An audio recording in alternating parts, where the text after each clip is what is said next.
All right, on to the Olympics. A recent ruling by the International Olympic Committee is giving some athletes a reason to cheer. And we mean that kind of literally. The IOC announcing earlier this month that cheerleading has now been recognized as an official Olympic sport.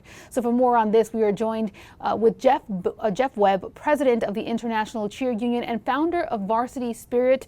Jeff, thank you so much for being here. Congratulations. We know that this was a long journey for you and the International Cheer Union. Take us through a bit of that journey and what it means to have this accomplishment, this recognition today. Well, thanks. Great to be with you, and thanks so much for the interest. Yeah, it's been quite a journey. That's a good way to put it, actually.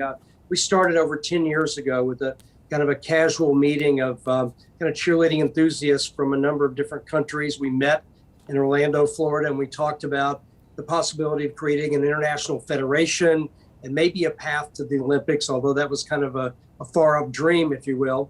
And so we just got organized, and we started, putting together training and instructors and coaches to go to different countries and to start training teams and officials and judges and establishing federations. And we went through the process of applying first to a group called Sport Accord, which you have to kind of go through to get into the IOC. And eventually we were accepted there. And then for the last 3 years, we've had our application in. It was kind of pending, if you will, with the IOC, and they voted to finally accept this. There was a lot of trips by IOC people to see our world championships and to really appreciate the kind of athleticism that we think these young athletes have. Do you think the increase in mainstream popularity for cheerleading, maybe even fueled a bit by that Netflix series Cheer, helped kind of get to this place that you're finally at, where this is recognized now as an official sport? Yeah, I don't think the Netflix series had much to do with it. We were pretty much along the way already. Again, it's something as a federation and globally we've worked at really, really hard.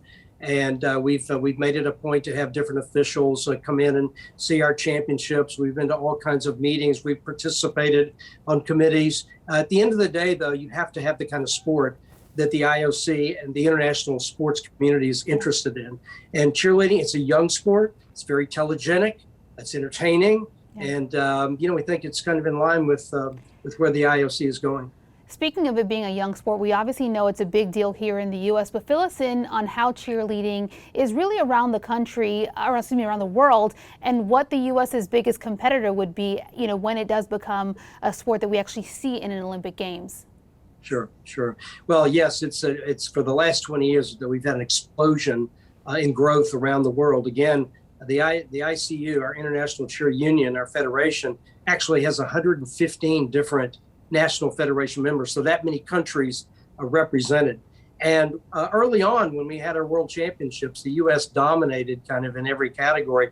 Not the case anymore. There's lots of stiff competition, great teams. Well, Canada has great teams, Finland, the Nordic countries, Great Britain, Australia, Mexico has a great program, Chile.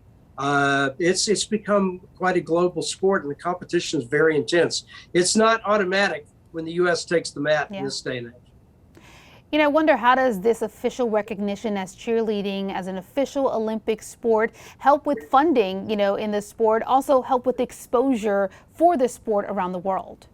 Yeah, that's exactly right. In countries besides America, in this country, we have sports in our schools. We have a fairly affluent middle class. It's easy for us to generally support sports at all levels. In a lot of other countries, they're dependent on government funding. It's kind of a top-down model.